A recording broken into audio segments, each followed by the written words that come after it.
On March 12th, it was an ordinary kind of work day for me, and just as it was for many others, and providing the support that we provide for our service members and our caregivers. And we were kind of staying in tune to what was going on around the world and the country as it related to COVID-19. But it was during that time that it had been identified that we were indeed experience a pandemic, and that we would eventually, or at that moment, have to start shutting down our locations and working remotely, working from home, and encouraging everybody to stay home and avoid contact with others as we normally do. And so it kind of threw everybody in a moment of surprise to some degree, because you hear about things like the pandemic, you've heard it from history and things like that, and so and here we are in 2020. You just don't think that's going to impact us, and of course it did. It impacted us. It impacted many around the country, and but it changed how we have to do business and how were we going to do business. And so it was a little bit of a panic for quite a few people, and trying to understand, what do we do now? And so in order to maintain stability and keep calm, and do that for our service members and our families and caregivers, we had to bring about some change and bring about some structural kinds of things to give them some type of continuity.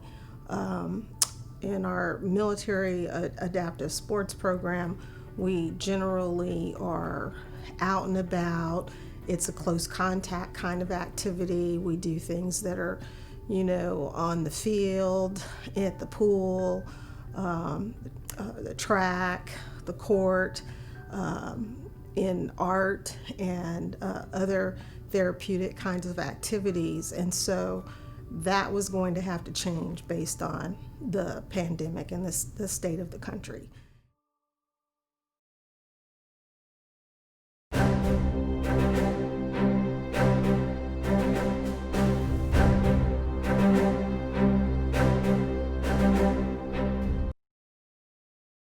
At that point in time, we had to become creative and work with our services, our service departments, and much of this was done, telephonically, and having to utilize other systems for communication, such as Zoom and Teams, in order to communicate and be able to see one another, because we're basically being socially isolated at this point. And so what we did was change the way we do business. We started to offer the virtual types of activities, and those activities included all of the very same adaptive sports types of things that we do, and it's much like watching a video on TV and being introduced to an activity and participating in an activity. Hi everyone, Coach Mandy here for Team SOCOM. Today I'm going to go over the basic foundation and technique for the shot put and the discus, seated and standing. We're going to start from a power position in the shot put and move to a side shuffle and then a step back. For the discus, we're going to do a power position, a wheel, and then a South African, and then the fold. So for the seated, we're going to start with the power position and then add in some more rotation. For the discus, we will also do the power position and add in more rotation. You see that I'm in a power position. I have a staggered position where it is my right heel and my left toe. I step out into shoulder width apart distance, and from that position I'm going to start to turn my right leg in the throw. Once I start to turn my right leg, starting from the toe, the knee, the hip, I'm then going to allow for my left arm to open. Now we're going to go over how to throw the shot put and discus from a chair. In this position, my right hand is going to be up on my neck like shot put, left arm, and I'm going to press. So with the seated throws, what you really want to focus on is getting that full range of motion. I want to see how far I can get my eyes back, see how far I can twist my torso back. As you can see in this video, I'm simulating just a little momentum to get me moving forward to help me put the shot put. As everything else seemingly is falling apart around you, have faith that the recovery process is well intact, and through your strength and through your participation in your recovering service members' recovery process, and for recovering service members, stay in the fight. And for caregivers, we can't do it without you. Please continue to remain engaged, not only with your recovering service member, but with their recovering process. We need that. Your service member needs that. Thank you for all you're doing for your recovering service member and for us in ward care programs, because you are why we are here.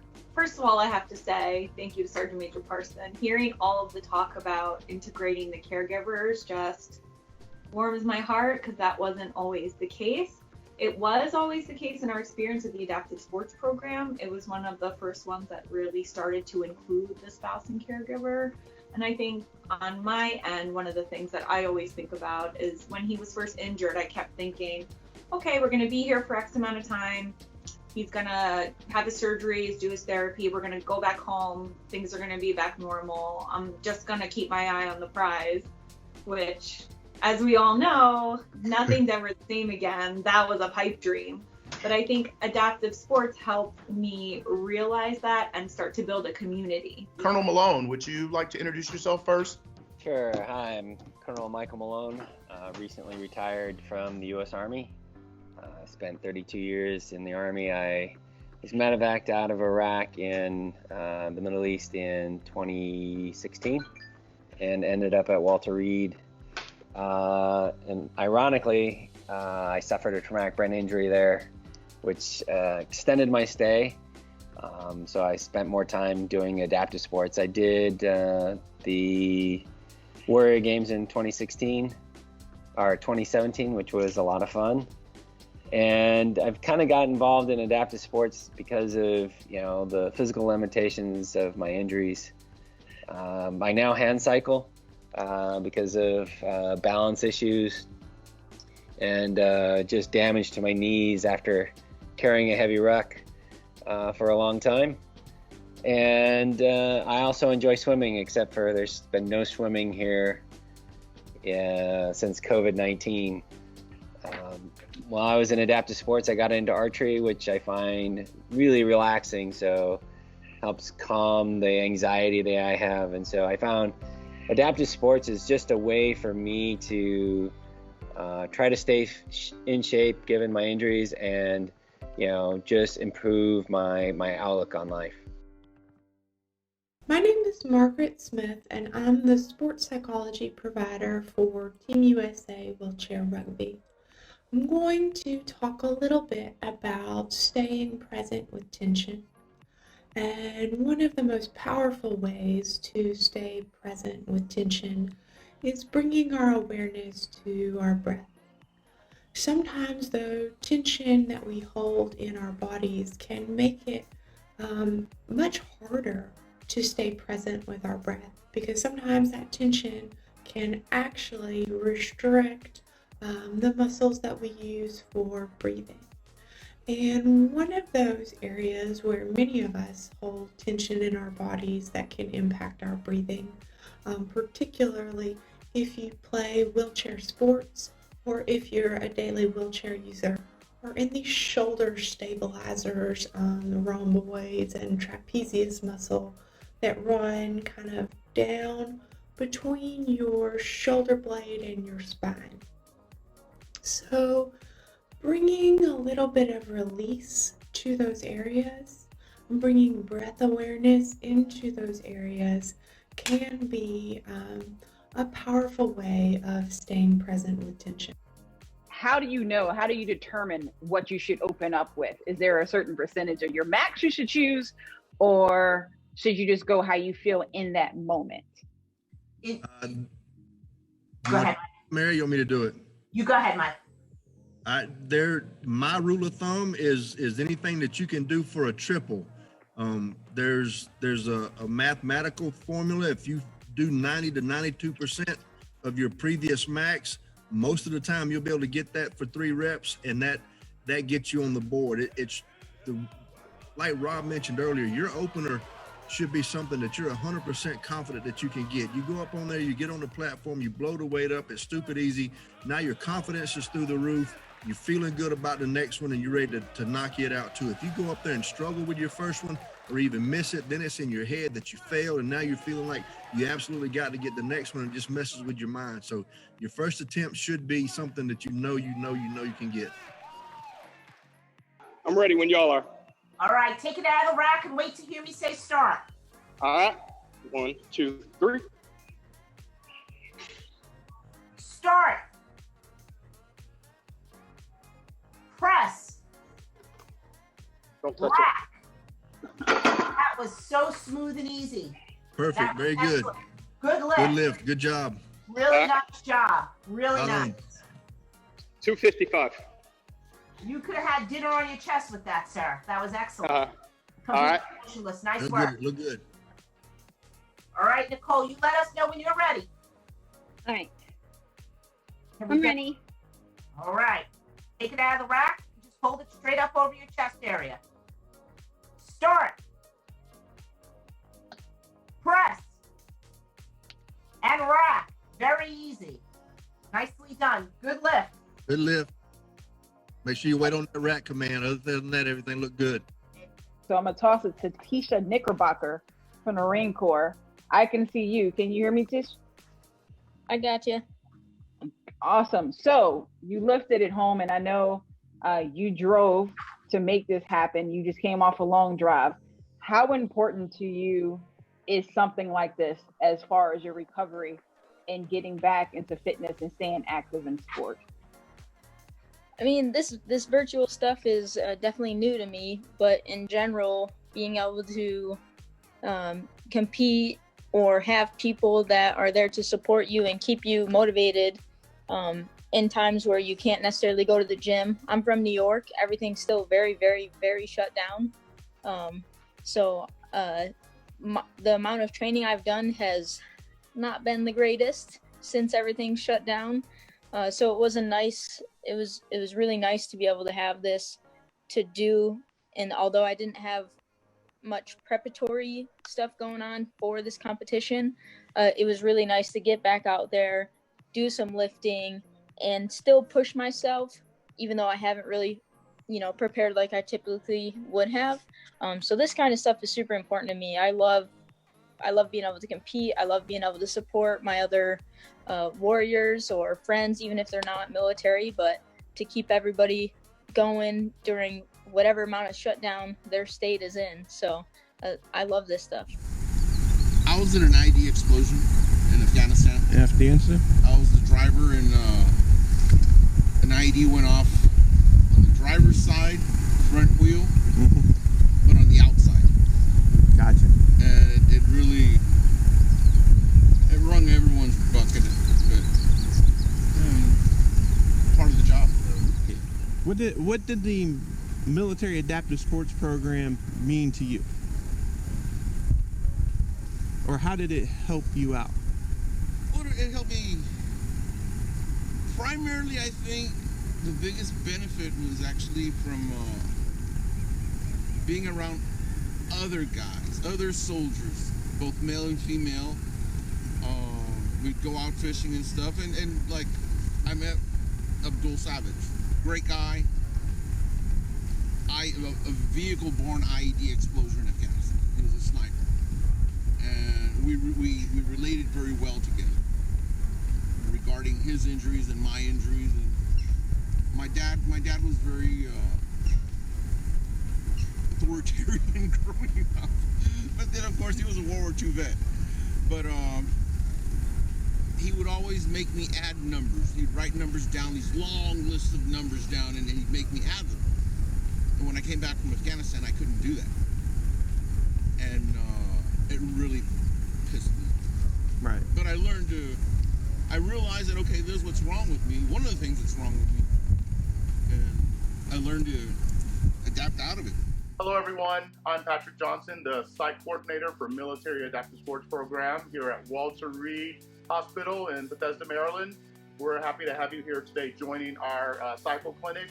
You're going to learn a lot of good stuff from two great coaches, so I'm just going to turn it over and let them introduce themselves and keep social distancing. Hello, my name is Ray Clark. I run the adaptive cycling program here at Walter Reed for the past 10 years. Before that, I worked in the bicycle industry for 14 years, managing a local bicycle shop, and raced bikes as an amateur for about 15 years. I have a passion for helping other people enjoy the sport of cycling. Awesome. And I'm Greta Namanis, coach with the Navy's Wounded Warrior program, as well as coaching some athletes outside of military programs. My background is in competitive cycling. I competed with the U.S. Paralympic national team for about 10 years at the elite, international, and professional level. And now that I'm retired, I've transitioned to coaching. So I'm demonstrating rollers, which is a little bit more advanced home training method. But one of the reasons why I really like rollers is that it exposes any inefficiencies within the pedal stroke. So if you are a really herky-jerky pedaler, or somebody that maybe we would say you're pedaling squares, it means you're kind of clomping on your pedals, inefficient, and what's going to happen when you get on the rollers is you're going to bounce around a lot. So I really like rollers for, one, exposing that weakness and that inefficiency, and then two, being a really great way to address that inefficiency. So you can see on the rollers, you want to have a nice still upper body, just like you would out on the road, and a nice smooth, efficient, circular pedal stroke. So you can see my feet are moving around in a nice, even, smooth circle.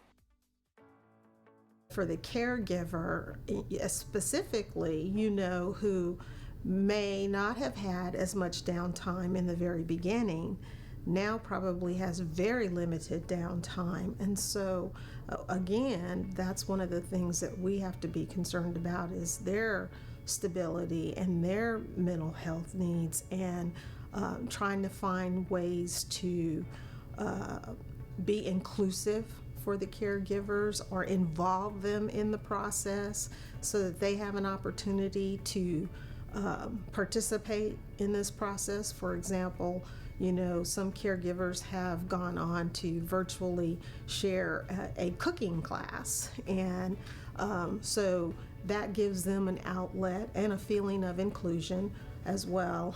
And it's not, I won't say that's 100% perfect, but it's better than nothing. And so we want to make sure that our caregivers have an outlet to some degree, because I think being able to get respite has always been an issue, but it's more so of an issue now. And so I think the best thing that we can do is be about inclusion in the support that we're providing, and including them in the activities virtually as well. For those of you guys who don't know me, my name is LJ Eve. I'm the MASP site coordinator out here at Naval Medical Center San Diego.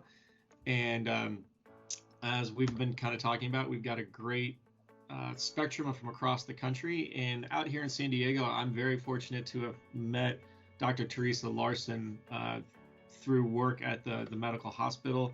Being exposed to her has been fantastic. What I've seen her work with on a one-day clinic to going to, she sponsors a CrossFit clinic through a CrossFit gym for the local VA. Teresa, any notes or any adaptations for this on the grander scheme, as like not only the recovering service members but our friends and family are going through something like the COVID quarantine with staying upbeat and applying the love principles to everyday life now? Well, yeah, so this is, I think the story that I shared is very relatable to warriors and those work with warriors. However, this goes for anyone. It's grounded in science, and everyone can benefit from it. So one of the best ways to like really take it on in your life is to enroll others into it. So, it doesn't mean like you have to go lecture your family on it, but showing them that the oxygen trigger practice of just doing a little bit of breath work. This is what I learned from this DPT today. 3 minutes of this, or even one round, can really help you as you transition from your kid had a meltdown to like, now you got to focus on work. Or, the elasticity of spending, in my Movement RX practice, we give recovery routines. That's where we apply a lot of the elasticity concept. Like just stretch your hips out for 10 minutes a night, and or roll on a ball or a foam roller. I mean, even without a lot of guidance, just do something for your body to help create a more down regulation, rest, digest response in your body. Hello, my name is Julie Allison and I'm a certified Zentangle teacher. Welcome to the world of Zentangle. If you haven't heard of it before, a little history for you. Zentangle was founded by Rick Roberts and Maria Thomas almost 2 decades ago in Maine, and it was designed to be for the artist or non-artist, everybody being on the same level playing field, being able to create beautiful art where the focus is on the process rather than on the finished article. So if you can write, you can do this. So random end Zeppel is a series of lines, just single lines, from any point, from any wall of your 2 sections or however you've got it together. And in fact, I'm going to go ahead and just do another one. They're just randomly placed. And the idea is that we're going to be stuffing marshmallows, as we say, into these spaces. So you want them to be different shapes that you're creating. Turn your tile as you do this because it allows you the opportunity to not be too predictable with your shapes. I'm not planning it in any way, shape or form. I'm just throwing some lines in there. I just don't want very big shapes, so that's how I'm guiding them. This one's fine. So you guys get to cook with us today. So what are we cooking? We are making honey lemon chicken, and we're gonna do a little vegetable melody and some rice. Listen, let me tell you something. Do not wait until Thanksgiving to be like, I got this new recipe I found on Pinterest, I'ma cook it. Wrong. You won't be coming over here with that mess. You try that out on yourself first, and then you go out and take it to the potlucks at work and things like that. So don't be afraid to get in the kitchen and cook and try out stuff. If you mess it up, like, no one's gonna know but you and the dog. And he don't care, he's gonna eat it anyway. If he's like our dog. So yeah. Or sometimes like I'll go to restaurants and I'll try something and I'll like sit there and kind of study it and try to pick it apart and figure out, okay, how can I recreate this? So that's how we cook. That's how we cook. So, all right. So I think we're ready to add our lemon juice, our honey, rosemary, and garlic into our pan with our chicken. So go ahead and do those for me, honey. All right. So you're gonna leave everything in there. Okay. Like I said, in here we got our lemon juice, our honey, our rosemary, and our garlic. Okay. Now we're gonna finish this off in the oven. So we only cooked it about halfway. We're gonna turn this up just a little bit. We're gonna get this simmering on our stove, and then I'm just adding a few fresh lemon slices in here, really just to make it all fancy on our stove. It's just to make it extra fancy. then we're gonna like throw some. See, like I'm telling you, you invite some friends over and you cook this stuff, they're gonna be like, "Oh, she knows what she's doing."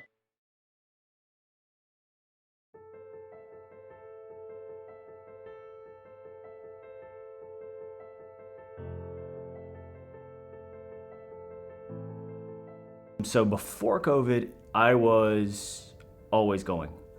After COVID, a lot of things got taken away. My gym closed down. And then it seems like with the kids being at home, it's harder to break away. And so finding a chance to go break away and go for a long run or do as much rowing, it's an internal struggle to have, like with each person has with their own family. So in my case, I couldn't really fill the days the way I used to. Teleworking and being out of the office gave me more time, but at the same time, I could not fill that time with the things that I enjoy doing so much. So before and after, I'd say there's absolutely been a drop-off, but things like being able to do the virtual sessions, they at least keep you connected so you still get value out of your training. I miss just the one-on-one interaction time. I think the virtual aspect is amazing because now we are all kind of reaching out at times where we wouldn't be reaching out and connecting with each other, but you are able to connect with people on a deeper level in person at the camps and training. I mean, everything from like in the van on the way to practices to having dinner together to just all of the networking and talking and sharing stories and ideas that comes outside of just 100% focus on training. But that is another aspect that I miss a lot too, is the in-person coaching and feedback that we're able to get at the camps and trials and everything. I'm definitely bummed that Warrior Games is not going to happen this year, and that we weren't able to go to trials and everything, but at least we have the virtual side as kind of a backstop and a backfill. Being on this base, they definitely enforce the wearing a mask, the social distancing, be very hygienic as possible, as most hygienic as possible, excuse me. With the training level before, post-COVID and pre-COVID, it definitely takes a toll on the people that are very active. Most people, they can, whether or not they choose to or not, they find something to do to stay active, on base or off base, with not even just the facilities on the base being closed. That definitely kind of pay the price for just not being able to do as much as possible. So for me, myself, I still try to get out, and do what I can. For me, is more a focus of the sport itself. So I did a whole lot more archery then, simply because we had the coaches here locally. We had the venue. Losing the venue was kind of a huge thing where we had to kind of adapt and basically build a range off post here to use. So my activities, or the percentage of activities, changed. So I ended up doing more rowing and cycling and less archery. The office that I worked in the Pentagon right now, we were tapped right when COVID started to be the personnel and readiness for OSD, the lead for any personnel actions. So all the leave, all the shutdown, all the travel, all the benefits, you name it, we were dealing with it. So I was in the office every single day, 5, 6, 7 days a week sometimes, which meant I was still doing my regular bike commute to the Pentagon every single day. So in that respect, it didn't change at all for me. Once we started doing more of the shutdown and more of the mask wearing, okay, I had to wear a mask. But that's okay, I wear a mask on occasion when I bike in the winter as a warm weather protection or a cold weather protection, keep me warm. So it really didn't affect me that much. Well, I was a lot more active. I could say that. Pre-COVID, I was doing a lot of rowing, a lot of swimming. I was training for several races that were actually canceled. Kind of a little disappointing, but I understand why. But it's been a real struggle trying to figure out how to kind of fill in that gap a little bit. But really just kind of having a bunch of people that are like-minded, going through the same thing with these virtual training, that really helps.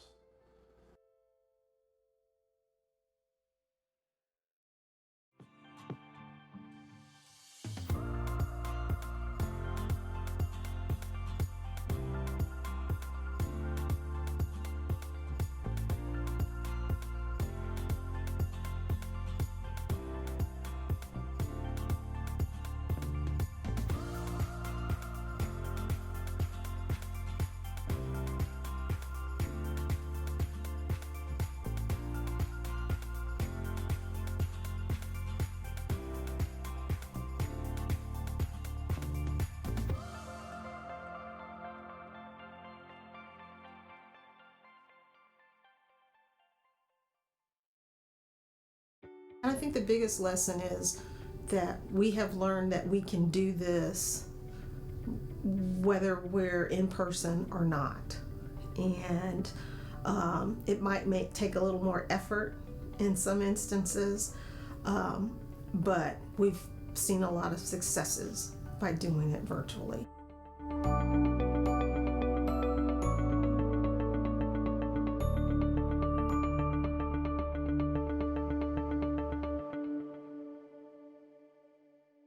I am eternally grateful for the hard work that the staff has done, for all the warriors who continue to get up every day and move forward, for all the work that spouses and caregivers have done, and for everybody out there who's ever had a touch point with the program and helped in any way, shape, or form. It'll be hard to walk away from everybody, but that doesn't mean we're leaving the program behind or not going to be friends or not going to reach out. It is,